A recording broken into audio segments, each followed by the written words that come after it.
Good afternoon. I made it.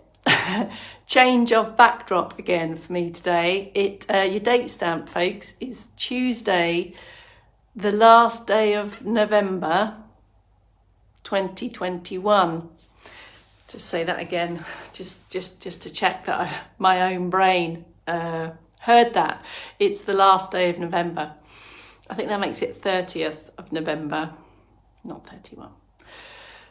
5 minutes to go before the noonday.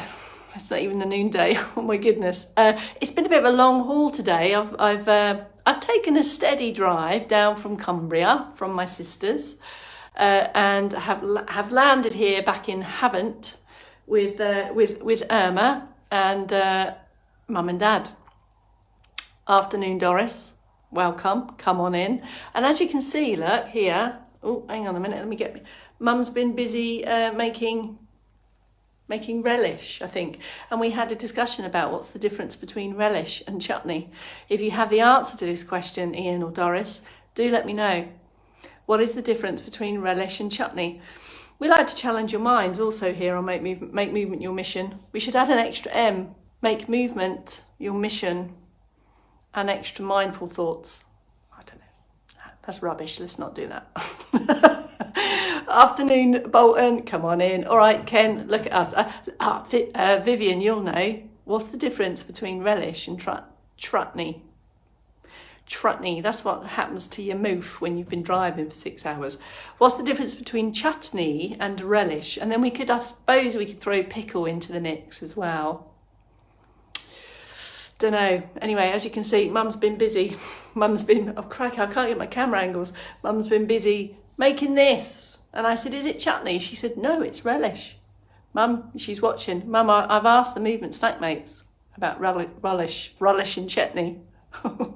Oh my good, this doesn't bode well, does it, for the movement snack if I can't get my movement snacking teeth right during the preamble. All right, Maddie, come on, you artistic lot. Are you feeling like a Matisse, a Van Gogh, or a Botticelli? Is that correct? Oh, I don't think I had a Matisse in the collection, actually, from before. Anyway, if you don't know what I'm talking about, go back and have a look at the pre-message. And I'm asking, what would, if your artistic self were to be revealed, what would you create? Super G, you in yet? Super G made me laugh.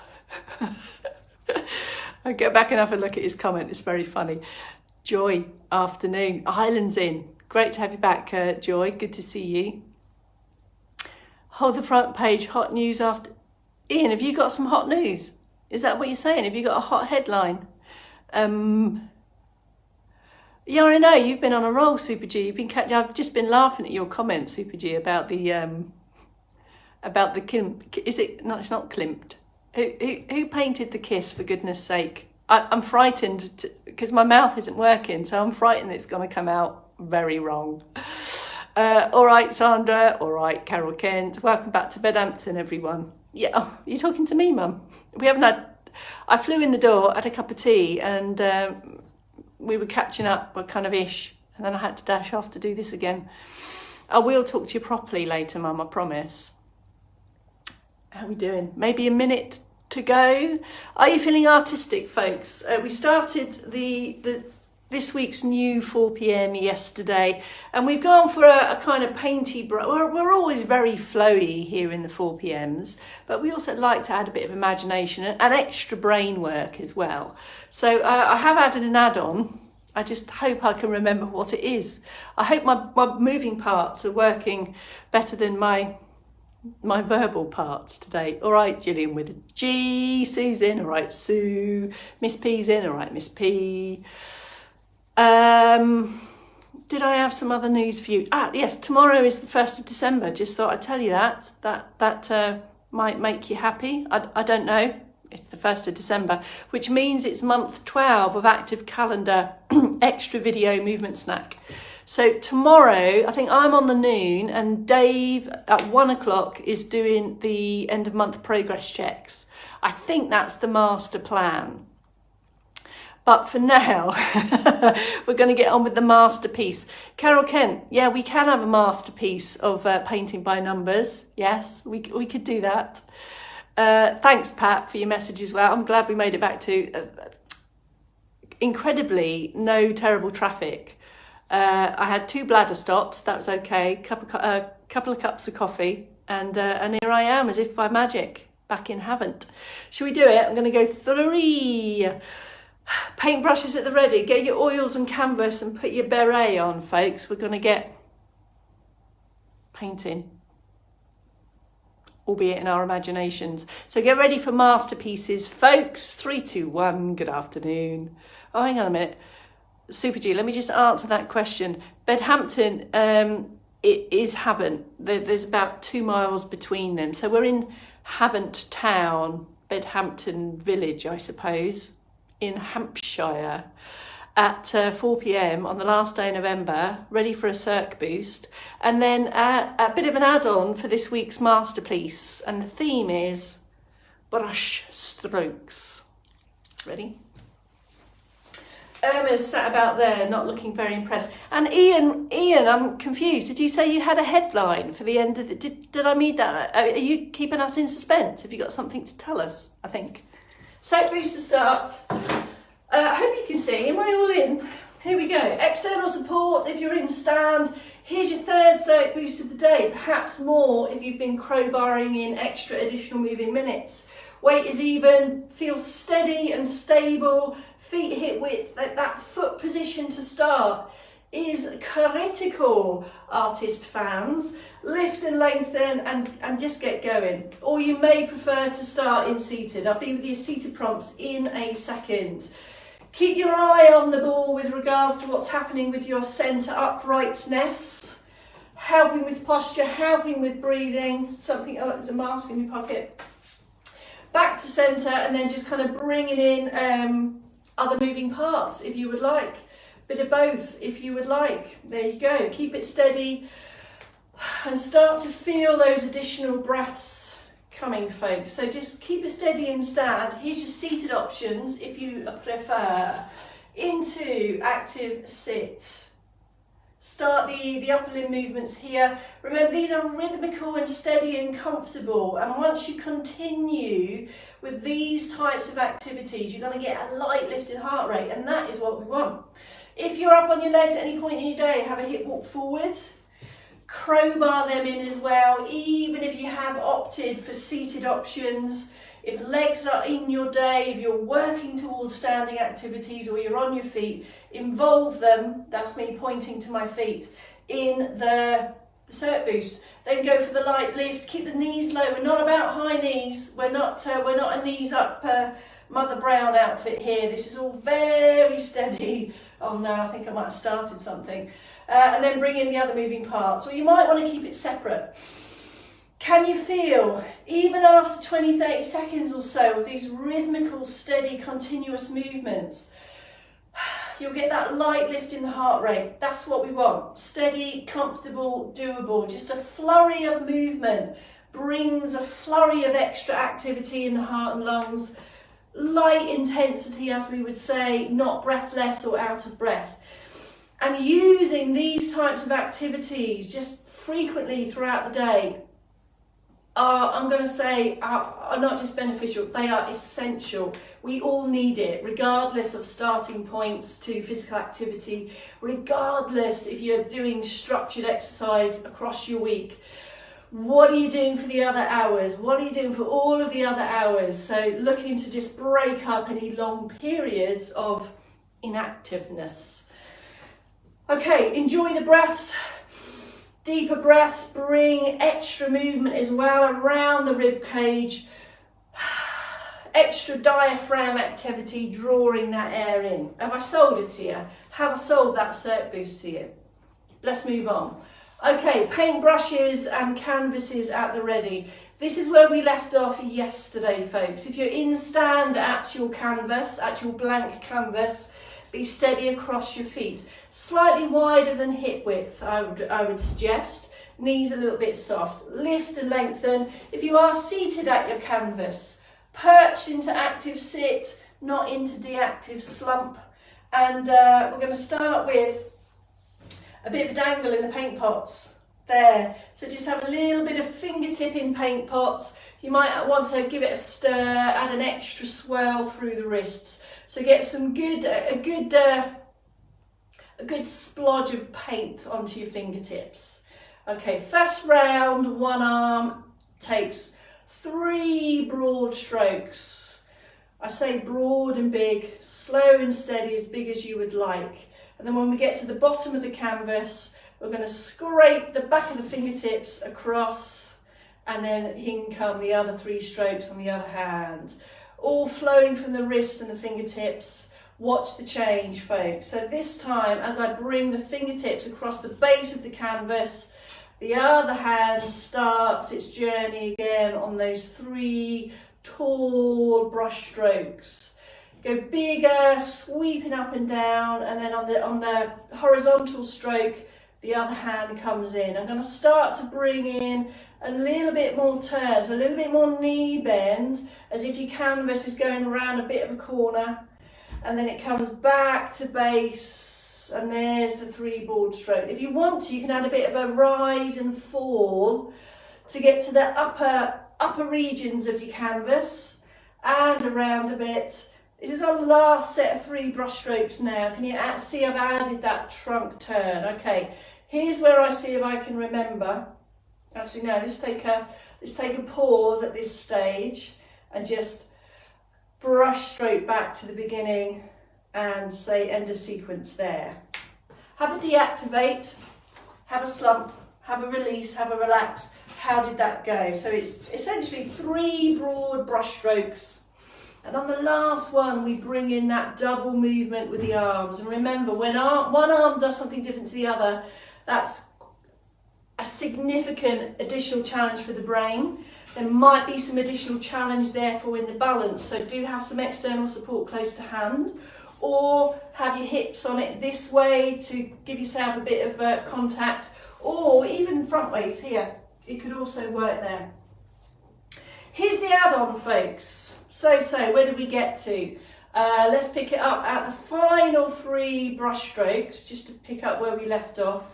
So there's the 3, and then we get to here. And on this time, I'm going to bring the arm round, and then from here, we're going to take a swish across the canvas with a bit of sway if you would like, back to base, a knee bend and a double hand brush stroke, and then a press up to stand, pause, end of sequence.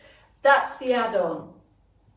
Let's go back round to the beginning, sit or stand, you choose, slow as you like. Remember, the challenge here really is to take it slow, slower. This will add to the challenge, it will add to the control and just the thought process of what your arms and your supporting parts are doing. Right, let's go round. From the top, sit or stand, you choose. Adjustable legs on, knees are soft. 3 brush strokes. 2, and this time I'm going to bring in the horizontal and the vertical at the same time. I'm going to add an extra trunk turn. 1, 2, slow trunk turn, and again the horizontal and the vertical comes in. This is our last one, so last 3 brush strokes here. 2, 3. Take the L shape for the last time, but the arm is going to continue round. Paintbrushes join, and we're going to add a swish S-shaped back to steady stance. And we're going to crowbar in a knee bend and a double arm and a press sweep down your canvas as you stand up. Pause, end of sequence. There you go. That's day 2 today. If you feel that there's a lot of stuff going on there, don't forget we started it yesterday. So just pick which bits you like the look of and just find your artistic flow. That's all this is about. Arms and legs doing different things with a bit of sway, with a bit of knee bend. Pick the bits that are right for you. For now, let's move into stretch positions. I'm going to take mine in seated, remain in stand if you're confident to do so. Few shoulder rolls just to prepare. Head stays still, get the shoulder blades going there. We've done quite a bit of upper limb movement in that sway, so we should now be ready for the chest stretch position. If you like to add extras to your chest stretch, you can take a flowy circle to the front, bringing in where we're about to go with the trunk, and then take a bit of a switch and then get into your chest stretch position that way. And then release, take the swish in the front again, take the reach. This is an add-on if you'd like, it's entirely up to you, or you can just move in and out of chest stretch, would be there and there. Depends how your shoulders feel really. The primary aim there is to get some open stretch through the chest. You can park your hands on your buttocks or you can just keep them in front. We'll come a bit closer. The aim being to kind of work, I suppose, in the opposition to perhaps if you've been sat working at a desk or doing a task. Life tends to happen down here, doesn't it? At kind of waist height for work surfaces. That brings us down to a bit of a bendy flex position. So this stretch position, I told you my teeth would fail, is that we're looking to kind of counteract that flexy bendy position that we end up in most of the time. Okay, back of arm into side of trunk. Sit or stand, you choose. Remove the balance challenge, folks, and focus on these stretch positions if this is your primary aim. If you're looking to improve range of motion and you're looking to spend a little bit more time on these stretch positions, have a sit down. There's a few rehearsals. You might just want to take your hand to back ahead in preparation for progress checks tomorrow, excuse me. And then when you're ready, go for the elbow lift. Head stays still. Can you see? The neck stays still. And then when you reach your comfortable sticking point, take a pause. That wasn't a sigh. That was me demonstrating a deeper breath. Same on the other side. You may feel that your elbow is anywhere between looking straight ahead, or might be a bit lower, or might be a bit higher. And over time, we're looking to increase that range of motion there. Muscles in the back of the arm, all affecting how freely our shoulders can move. The neck stretch position kind of can work along with that one. Can work along with that one we've just done. That was just me doing that.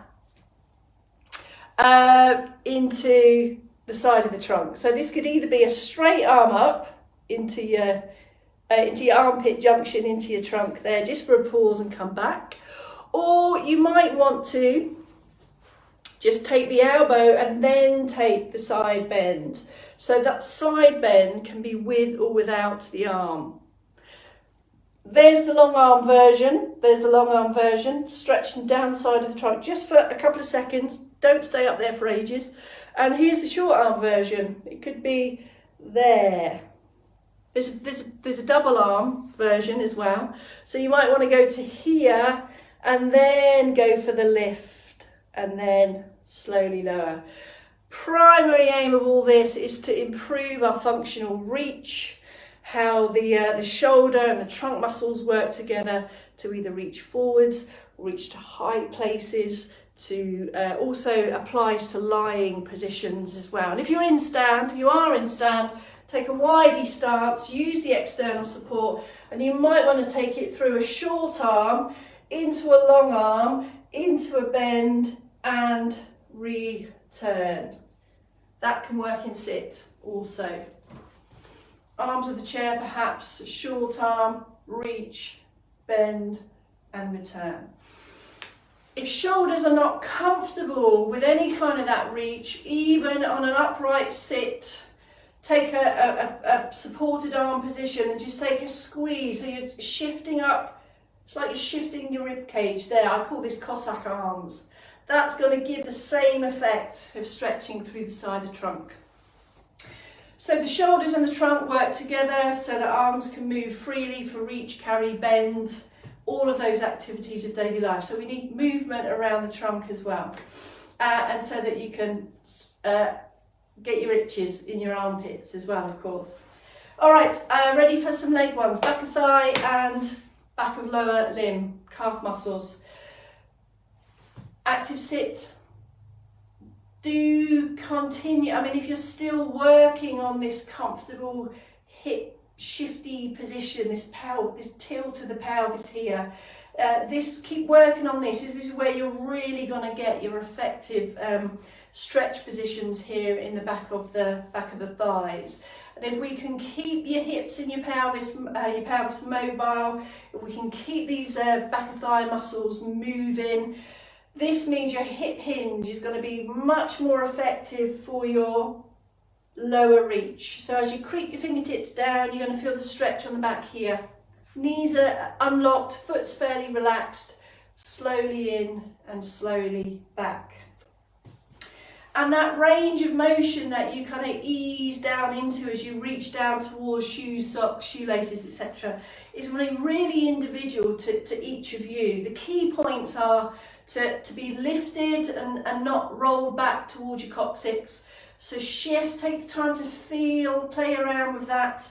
Knee off the lock, toes and feet are relaxed.